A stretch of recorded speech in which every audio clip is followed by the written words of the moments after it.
Itu Al-Imam Syahid Muhammad Sa'id Ramadan Al-Buti rahimahullah mengatakan bahawa terlebih dahulu seorang murid tersebut sebelum berhadapan dengan umat baginda Nabi perlu ada 3 perkara. Pertama, ilmu.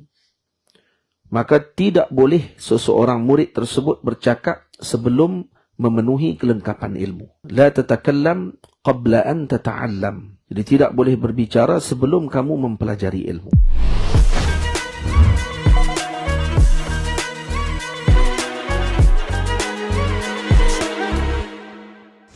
Bismillahirrahmanirrahim. Alhamdulillahirabbil alamin. Wassalatu wassalamu ala asyrafil mursalin sayyidina wa nabiyyina Muhammad ibn Abdullah Rasulil Amin wa ala alihi wa ashabihi wa man tabi'ahum bi ihsanin ila yaumiddin. Amma ba'd. Al-Imam Ibnu Athaillah rahimahullahu ta'ala telah menyebutkan pada hikmah yang ke-10 yang telah kita bicarakan pada minggu lalu. Al-a'malu suwarun qa'imah wa arwahuha wujudul ikhlasi fiha.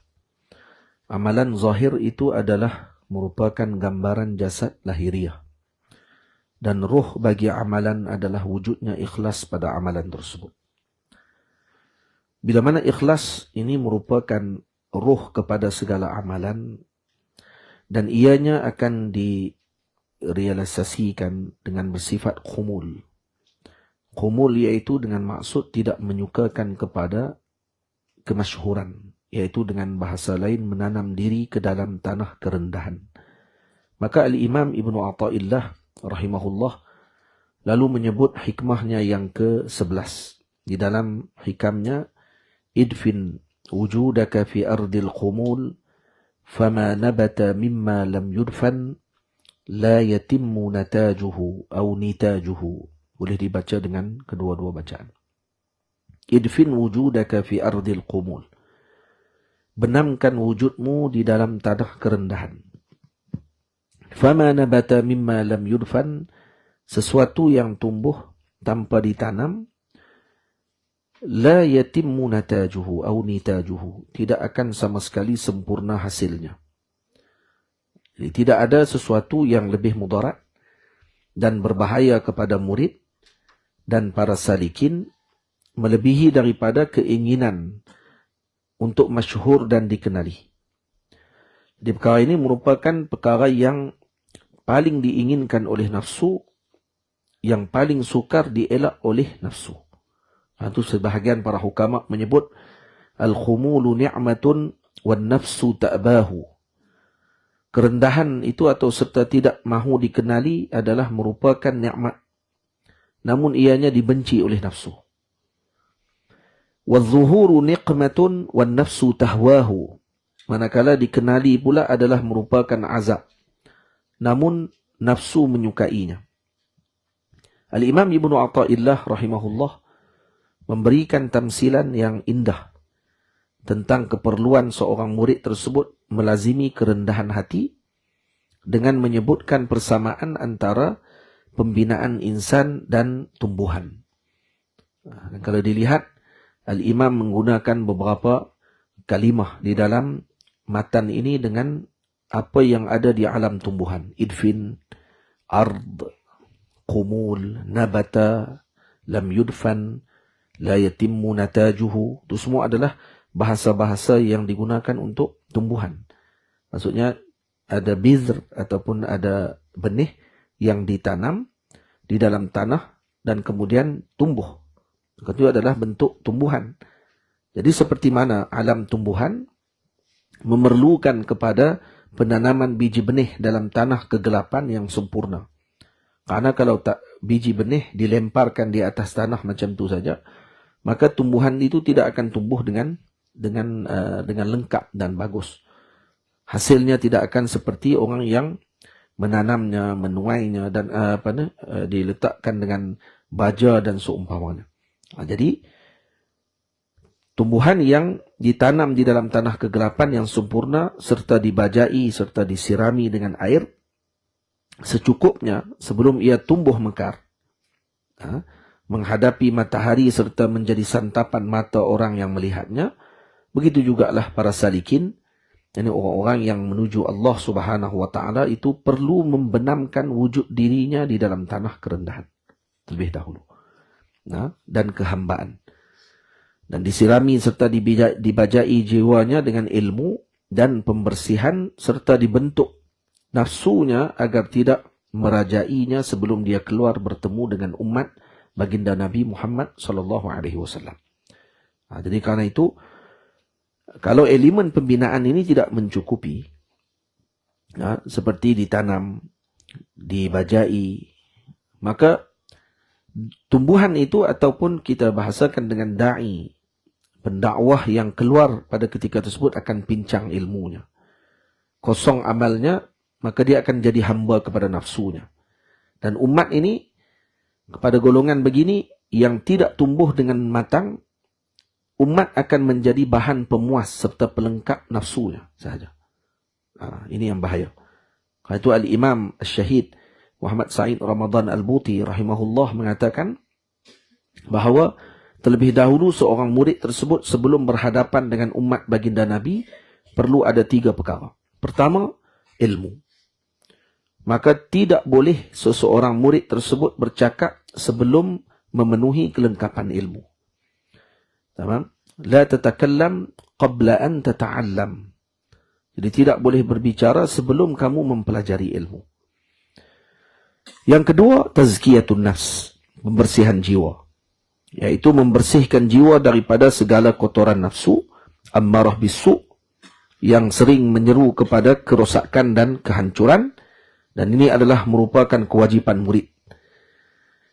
Dan jika tidak dibersihkan, maka akan lahir pendakwah yang menjadikan umat ini jambatan keinginan nafsunya. Itu tangga bagi mencapai kedudukan, kekayaan dan kemasyhuran semata-mata. Tamam. Perkara ketiga yang disebut oleh Sayyidi Syekh Muhammad Said Ramadan Al-Buti, perkara ketiga yang diperlukan oleh seorang murid sebelum berhadapan dengan umat, ketiga ialah membersihkan hati daripada mencintai selain Allah. Jadi karena jiwa seseorang itu dia akan menyukai dengan harta. Jiwa seseorang itu suka dengan kekayaan, pangkat, isteri, anak-anak, pengikut. Itu semua jiwa menyukai perkara tersebut. Pujian dan sanjungan daripada orang ramai, ini akan menyebabkan atau menjadi penanda aras kepada kejayaannya. Dan ini merupakan suatu yang sukar dibersihkan, melainkan dengan mujahadah yang luar biasa. Sama. Jadi ketiga-tiga perkara ini tak akan dapat dilaksanakan oleh murid, ilmu, pembersihan jiwa, dan juga membersihkan hati daripada mencintai selain Allah, ialah tidak dapat dilakukan melainkan dengan bimbingan dari guru murabbi yang akan membentuk jiwa pribadinya menjadi seorang yang mampu berhadapan dengan umat baginda Nabi kita Muhammad sallallahu alaihi wasallam. Jadi perkataan yang disebutkan oleh Imam Ibn Athaillah ini sebenarnya mempunyai sandarannya daripada apa yang ditunjukkan oleh junjungan besar Nabi kita Muhammad sallallahu alaihi wasallam. Baginda Nabi kita Muhammad sallallahu alaihi wasallam sebelum diutus oleh Allah, hubbiba ilaihil qala, disukakan kepada Nabi dengan khala, yaitu bersendirian. Disukakan kepada Nabi untuk bersendirian, dan Nabi akan berada di Gua Hira 1 bulan. Sepanjang sepanjang Ramadan, baginda akan berada di Gua Hira dan kemudian akan beruzlah di sana, melihat dan tafakkur dengan keagungan Allah Subhanahu wa taala. Itu kata para ulama, itu yang rajih, baginda Nabi kita Muhammad tidak beribadah dengan mana-mana ibadah agama Hanif sebelum ini, seperti agama Nabi kita Nabi Ibrahim alaihissalam. Baliknya Nabi membanyakkan tafakkur, memikirkan dan juga melihat kepada alam pada waktu itu. Jadi setelah itu baru Nabi keluar, diutus oleh Allah Subhanahu wa taala. Maka sya'nul murid pun begitu, kena berada di bawah bimbingan guru dan kemudian dididik dengan jiwa yang kerendahan dan tidak inginkan masyhur dengan segera. Dan ini yang kalaulah seorang murid tersebut dididik dengan bimbingan guru murabbinya, maka pandangannya kepada umat Nabi Muhammad sallallahu alaihi wasallam ketika itu tidak lagi dengan pandangan keuntungan dan kedudukan, Sebaliknya, dia akan memandang umat Nabi dengan pandangan rahmat seperti pandangan Rasulullah kepada umat Nabi Muhammad SAW. Bagaimana Nabi memandang kepada umat, maka orang yang dibimbing ketika dia keluar berhadapan dengan umat, dia juga akan memandang umat demikian. Ini penting, idfin wujudaka fi ardil qubur. Fama nabata au mimma lam yudfan la yatimmu natajuh au nitajuh. Jadi kalau kita perhatikan hikmah ini dengan sebaiknya, maka kita tak akan berasa heran dengan segala permasalahan yang berlaku pada masa kini dengan kebanyakan umat, pada kebanyakan umat, tidak lain dan tidak bukan melainkan kerana kebanyakan daripada mereka dibimbing oleh benih-benih yang tidak matang. Itu saja. Jadi kenapa umat ni berlaku masalah, pertembungan, pergaduhan dan seumpamanya? Karena dibimbing oleh benih yang tidak matang. Tidak mampu meneduhkan dan juga tidak masak ranum untuk dinikmati buahnya tadi, atau manisnya buah tersebut. Jadi ini disebut oleh Al-Imam Abu Hanifah radhiyallahu ta'ala anhu kepada muridnya Al-Imam Al-Qadhi Abu Yusuf radhiyallahu ta'ala anhu ketika beliau masih belum diizinkan untuk mengajar. Satu hari Imam Abu Hanifah datang melawat muridnya Imam Abu Yusuf waktu itu jatuh sakit. Maka Al-Imam Abu Hanifah melawat muridnya tersebut. Jadi waktu melawat muridnya, dipegang kaki muridnya, lalu dikatakan kepada muridnya tersebut di hadapan malak, ni orang ramai ni waktu ni jadi saksi. Katanya, kalau mati kamu wahai Abu Yusuf ketika ini, maka akan ikut setengah ilmuku bersama denganmu di dalam kubur.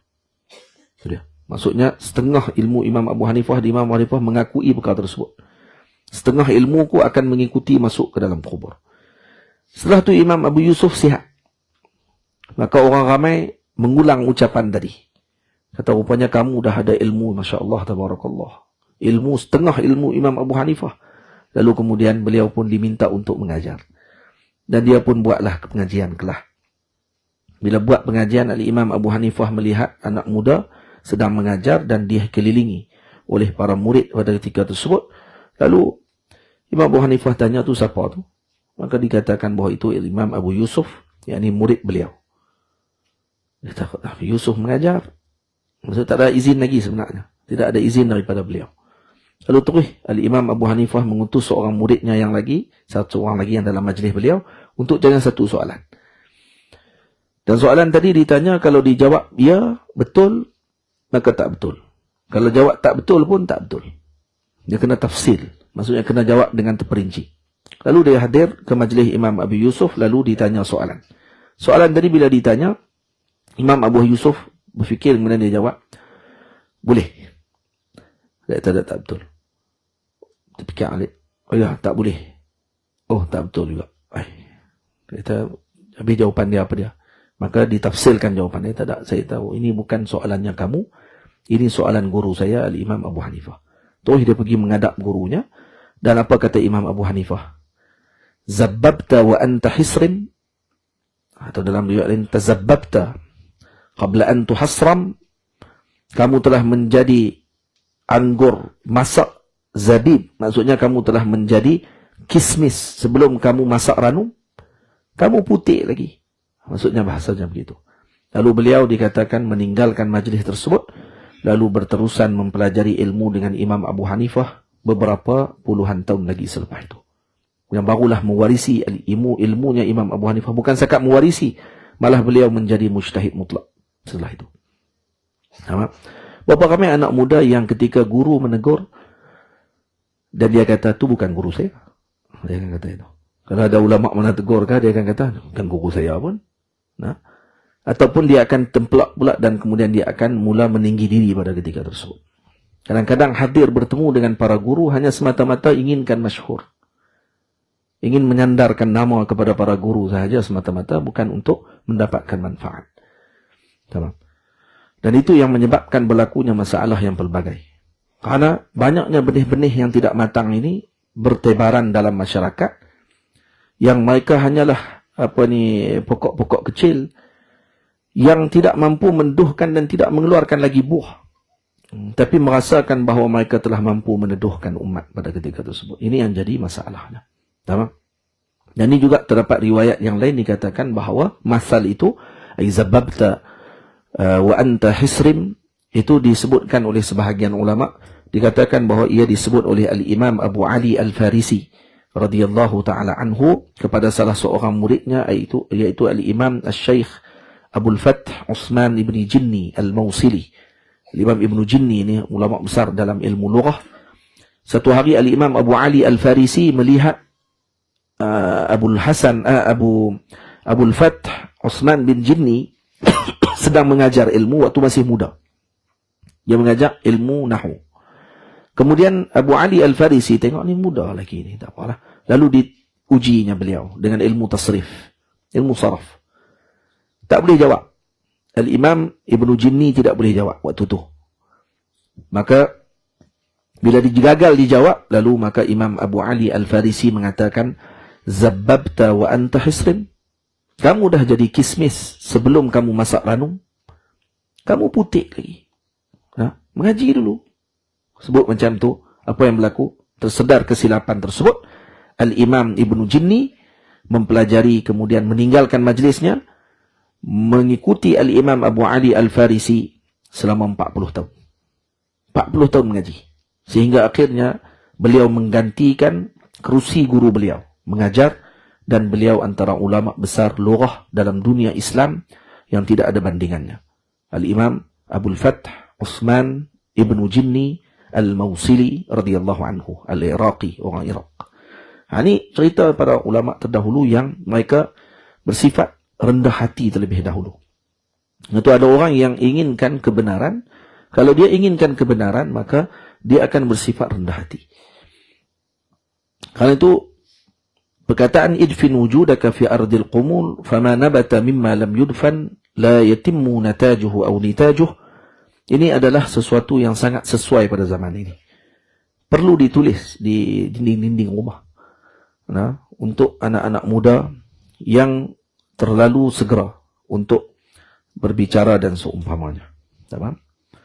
Maka bicara di sini bukan dilarang, tidak bermasalah untuk bicara. Yang penting adalah mendapatkan izin daripada guru yang mu'tabar. Bukan sebarang guru. Bukan sebarang guru. Ini guru yang mu'tabar, guru yang diiktiraf keilmuannya, juga membenarkan dan memberikan keizinan kepada murid tersebut. Maka barulah seorang tadi boleh untuk berhadapan dan bersama dengan umat Nabi kita Muhammad sallallahu alaihi wasallam. Karena itu ada 3 jenis ijazah ataupun sanad yang diberikan oleh para ulama. Pertama dipanggil isnadur riwayah, yang kedua isnadud dirayah, yang ketiga isnadut tazkiyah. Isnadur riwayah itu riwayat, periwayatan hadis dan seumpamanya, kita hadir mendengar periwayatan lafaz dan seumpamanya. Yang itu siapa saja boleh untuk dapatkan. Isnadud dirayah ini memerlukan kepada masa. Dirayah maksudnya diberikan kefahaman. Perpindahan kefahaman di antara murid, di antara guru dengan murid. Jadi murid tadi bukan hanya menyampaikan riwayat, tetapi menyampaikan kefahaman gurunya dulu. Selain Allah Ta'ala memberikan setelahnya dengan futuh kepadanya. Karena ilmu Allah Ta'ala luas. Jadi dengan berkat barakah dengan gurunya tadi dan beradabnya dengan guru, maka Allah bagi futuh kepadanya. Setelah itu haknya Allah kepada beliau, orang tersebut. Tamam? Yang ketiga dipanggil, itu memerlukan masa. Kalau isnadud riwayah, ini boleh jadi orang tadi 10 hari khatam Bukhari. Dengar Sahih Bukhari 10 hari, ya, khatam. Dengar Sahih Muslim 10 hari, khatam. Dengar Sunan Abi Daud 6 hari, khatam. Dengar Musnad Muwatta Al-Imam Malik 4 hari khatam, contohnya kalau dibaca dengan laju. Jadi tidak mustahil benda tu. Dan itu benda yang boleh didapatkan oleh siapa sahaja. Hatta kanak-kanak kecil yang hadir dalam majlis tersebut pun boleh mendapatkan riwayah. Tetapi isnadud dirayah, yang ini perlu kepada masa. Hadir majlis, musohbah dengan guru dan seumpamanya. Ada satu lagi sanad yang lagi tinggi, iaitu sanad tazkiyah. Tazkiyah ni adalah izin guru untuk murid tadi membimbing. Yang ni adalah perkara yang lebih tinggi daripada yang 2 sebelumnya. Isnad tazkiyah. Dan ini terkadang Allah Ta'ala berikan dengan anugerah kepada siapa yang dikehendaki. Al-Imam Abu Hasan Asy-Syadzili bertemu dengan Al-Imam Abdus Salam Mashish rahimahullahu taala di di bukit yang ditinggali oleh Al-Imam Abdus Salam Mashish rahimahullah, tadi yang kita baca tadi. Wazifah tadi yang kita baca tu karangan Al-Imam Abdus Salam Mashish. Nah, kemudian ada syarahan daripada Al-Imam Abdullah Siddiq Al-Ghumari. Sidi Abdus Salam Mashish Sidi Abu Hasan Syadzili duduk dengan Imam Abu Salam Mashish berapa hari? 3 hari. 3 hari yang menyebabkan kerohanian beliau terbuka pada waktu tersebut. Yang menyebabkan beliau berrehlah setelah itu ke Andalus dan seumpamanya sampai ke Mesir, mendidik para murid sehingga keluar daripada mereka, daripada madrasah beliau, aulia Allah Subhanahu wa taala, bukan calang. Aulia dan fuqaha yang luar biasa. Itu kata para Al-Imam Zarruq rahimahullahu taala mengatakan bahawa tariqah Syadzuliyah adalah tariqah usuli. Tariqah para usuli, ahli usul fiqh maksudnya. Jadi yang tu disebut oleh Sidi Zarruq rahimahullahu taala. Al-Imam Abdul Wahhab Sya'rani bermalam 3 malam sahaja dengan Sidi Demirdash, di dekat dengan Demirdash, dekat dengan Qahirah. Kawasan sekarang ni ada Universiti Ain Syams. Di Qahirah ada Ain Syams, ada Universiti Ain Syams, di situ ada Masjid Demirdash. Dulu kawasan itu adalah kawasan padang pasir yang dihadiahkan oleh Sultan pada ketika tersebut satu tanah kepada Sayyidina Demirdash, dan beliau tinggal di situ. Dan Imam Abdul Wahhab Sya'rani bersama dengan beliau 3 malam saja, pergi tengok halnya beliau, dan ditulis dalam kitabnya Manaqib Al-Imam Demirdash bahawa beliau adalah wali min awliyaillah yang luar biasa. Al-Imam maksudnya futuh daripada para ulama ni boleh jadi Allah Ta'ala bagi dengan sesiapa sahaja yang dikehendakinya oleh Allah Subhanahu wa Ta'ala. Al-Imam Jalaluddin Ar-Rumi, Maulana Jalaluddin Ar-Rumi mendapatkan futuh setelah mana bersama dengan gurunya Syams Tibrizi, sehingga beliau mampu menulis syair-syair yang indah di dalam Masnawi sebanyak 6 jilid. Kitab tadi ini disyarahkan oleh para ulama yang dipelajari tauhid hakiki, tauhid zauqi dipelajari di India daripada kitab Masnawi. Nah, karangan Syekh Maulana Jalaluddin Ar-Rumi setelah beliau bersama dengan guru beliau Syams Tibrizi dalam beberapa masa saja. Jadi kesemua tadi berlaku dengan sebab apa? Sebab mereka merendahkan diri mereka dengan guru mereka. Sebab mereka menanam diri mereka tersebut atau kerendahan diri mereka tadi, dan ditanam pula oleh ahlinya, sehingga barulah tumbuh sebagai pokok yang memberi manfaat. Karena itu yang kita sebutkan dalam perbahasan ini berkenaan dengan fadilat merendahkan diri dan tidak ingin dikenali dan seumpamanya, bukanlah untuk kita fahami secara mutlak bahawa merendahkan diri ataupun tidak mahu dikenali itu adalah paling mulia, lebih mulia daripada dikenali. Tidak. Jadi jangan salah faham dengan ini, karena sebahagian orang salah faham dan dia memilih untuk tidak dikenali, malah dia pula memilih pada waktu tersebut. Dan ini kesilapan besar yang dilakukan oleh sebahagian orang, kononnya ingin memilih dirinya sendiri. Dan ini bercanggah dengan hikmah yang telah disebutkan oleh imam sebelum ini yang kita syarahkan panjang lebar. Maka yang sepatutnya adalah perlu kita bezakan antara masyhur dengan inginkan kemasyhuran. Ini ada 2 perbezaan. Masyhur dan inginkan masyhur. Ini 2 yang berbeza. Maka seorang yang dimasyhurkan, maka tidaklah bersamaan dengan yang inginkan kemasyhuran. Yang dicela adalah inginkan kemasyhuran. Maka yang inginkan kemasyhuran ketika tidak sampai masa pun, maka dia akan berusaha untuk mendapatkan kemasyhuran. Apa saja bentuk. Orang yang belajar, cara orang belajar. Orang yang tidak belajar, cara orang yang tidak belajar. Tapi yang ditumpu di sini adalah kepada salikin. Pada orang yang salik ilallah. Karena salik ilallah juga mempunyai penyakit ini.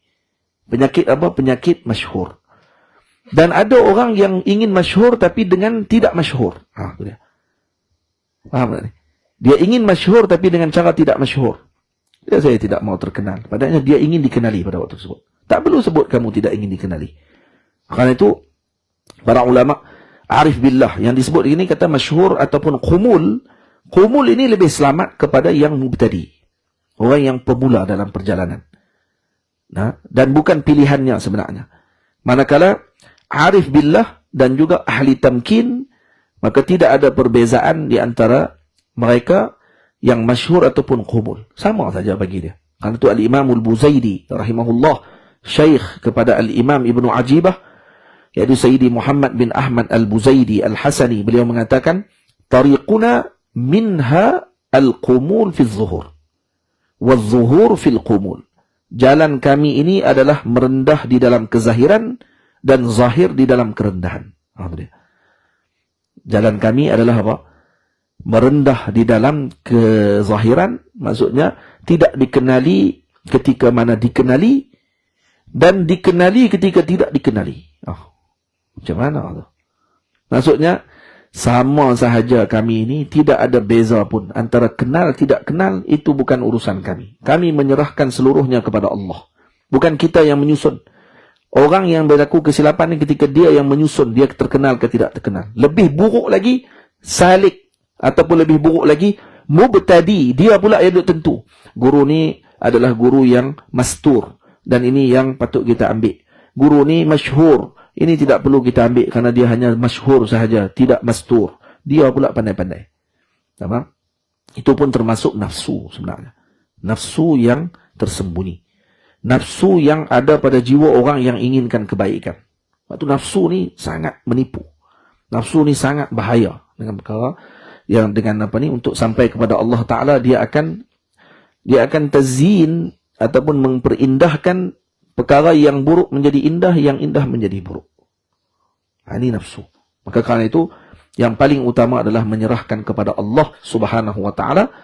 Dan sya'nul murid, sya'nul salikin, sya'nul mubtadi, orang yang pemula adalah menanam kerendahan ubudiyahnya kepada Allah Subhanahu wa Ta'ala tanpa berusaha ataupun menginginkan kemasyhuran tersebut. Idfin wujudaka fi ardil qumul fama nabata mimma lam yudfan la yatimmu natajuhu atau nitajuhu.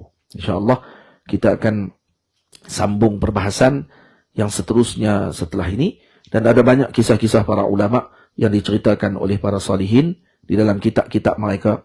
Contohnya ada orang yang datang, cerita seorang lelaki yang datang bertemu dengan Imam Abu Yazid Al-Bustami, yang duduk bersama dengannya lebih kurang 30 tahun. 30 tahun tak tinggal majlis Imam Abu Yazid Bustami.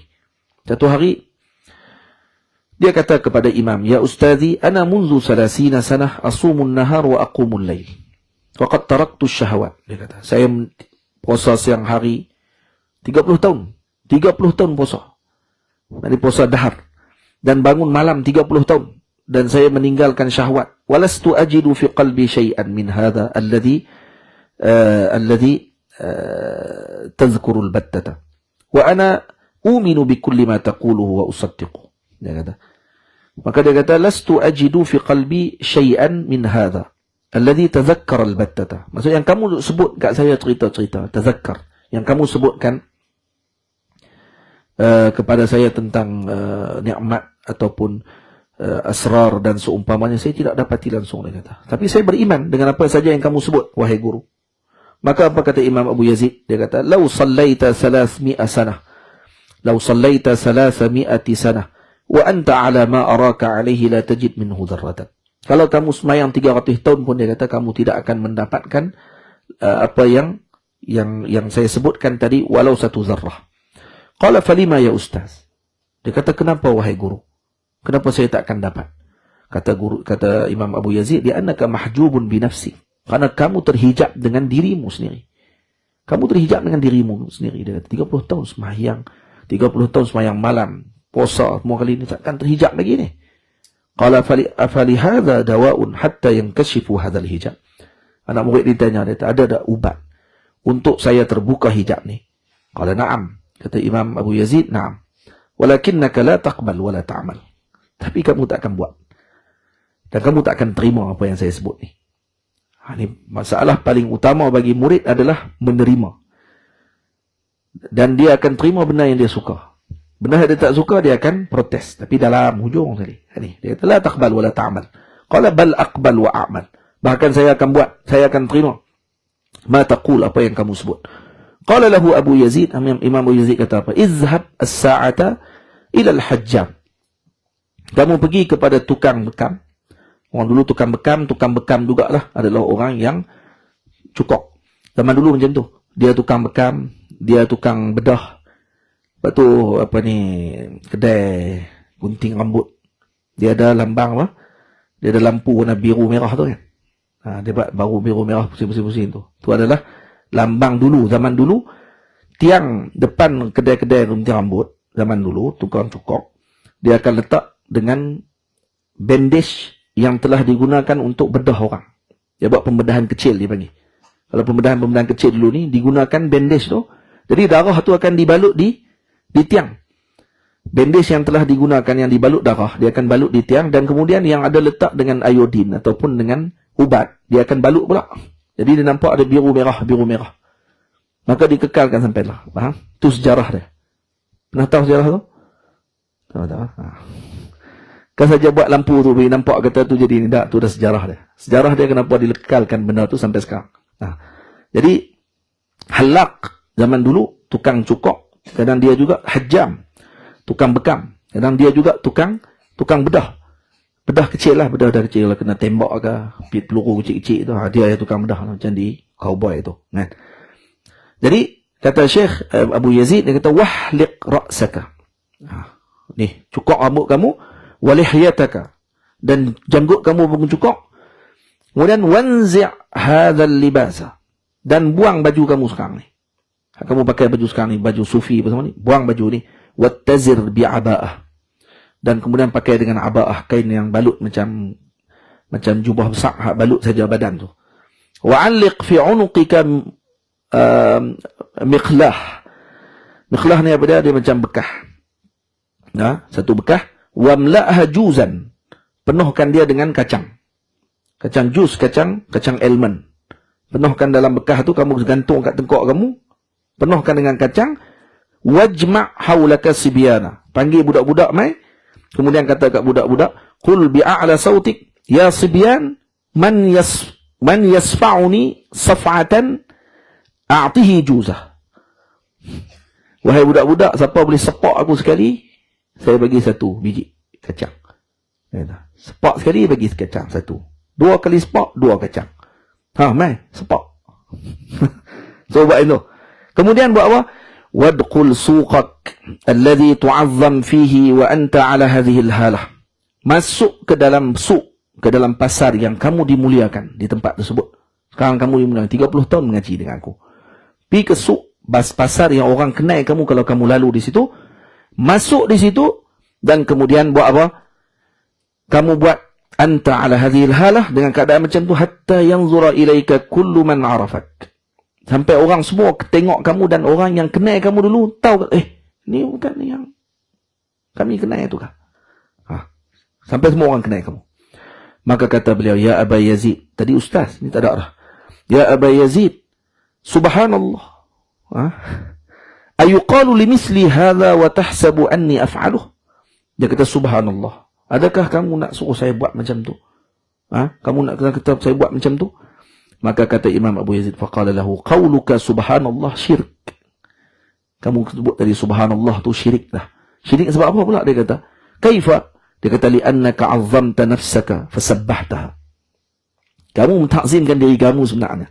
Subhanallah tu bukan kamu takzimkan Allah. Subhanallah tu kamu takzimkan diri kamu. Subhanallah takkan saya nak buat kot. Jadi kamu takzim siapa ni? Kamu takzim diri kamu sebenarnya, bukan kamu takzimkan Allah, kata. Qala ya Aba Yazid, lastu aqdiru ala hadha wala af'aluh. Wahai Aba Yazid, saya tak akan mampu melakukan perkara tersebut. Walakin dullani ala ghairi hadha hatta af'alah. Tapi tunjuklah ke aku jalan lain sampai aku boleh laksanakan dia. Qala lahu Abu Yazid, ibda bihadha qabla kulli shay hatta tasquta jahak. Wa tadhilla nafsak. Kamu kena buat yang tu dulu. Pecahkan nafsumu dulu, hinakan dirimu dulu, baru kamu boleh masuk ke jalan kami. Summa ba'da dhalik u'arrifuka bima yasluhu lak. Dan saya akan bagi tahu dekat kamu yang sesuai bagi kamu. Tu dia. Qala la atiqu hadha. Saya tak akan mampu. Qala innaka qad qultu innaka qad qulta innaka taqbal wa ta'mal. Kamu dah sebut sebelum ni kata kamu akan terima. Wa ana a'lamu an la matma'a li 'abdin fima hujiba 'anil 'ammati min asraril ghaib hatta tamuta nafsuhu wa yuqriqu 'awaid al-'ammah. Hina idzin takhriqu lahu al-'awaid wa tadhhar lahu al-fawaid. Maka dia kata, aku dah tahu. Aku tahu dah bahawa kamu la matma'a li 'abdin, tidak ada jalan bagi hamba yang mana dihijab dengan ammah min asraril ghaib. Dihijab dengan orang awam. Dia terhijab dengan masyhurnya di kalangan orang dengan untuk mendapatkan asrarul ghaib yang Allah Ta'ala akan berikan. Kamu tak akan mampu jalan tadi. Ini salah satu contoh cerita yang menyebutkan tentang orang di kalangan pada zaman dahulu. Ni zaman dulu macam ni. Tarbiyah para guru pada zaman dulu macam tu. Disuruh ta'liq. Dia tengkok ni dengan tasbih besar. Jalan di suk, pegang apa ni bangkuk, minta sedekah. Kalau nak bagi pecah nafsu, pergi ke suk, duduk kat depan tu, try minta tengok sedekah. Nak boleh tak minta sedekah? Wih, dia kata macam ni teruk. Subhanallah. Ini yang paling susah sekali, dan ni yang dilakukan oleh para awliya pada zaman dahulu. Tamam? Kalau zaman dulu macam ni, zaman Allah, tak tahu macam mana nak bagi pecah nafsu, tak tahu. Tu pun tak, kita lah paling alim, kita lah yang paling kemah, kita lah hadha syaikhuna, da syaikhuna, da semua, syaikhuna semua. Murabbi, murabba, semua ada. Jadi moga Allah Ta'ala lindung kita daripada perkara yang tersebut. Sallallahu ala sayyidina Muhammad wa ala alihi wa sahbihi ajma'in. Walhamdulillahi rabbil alamin.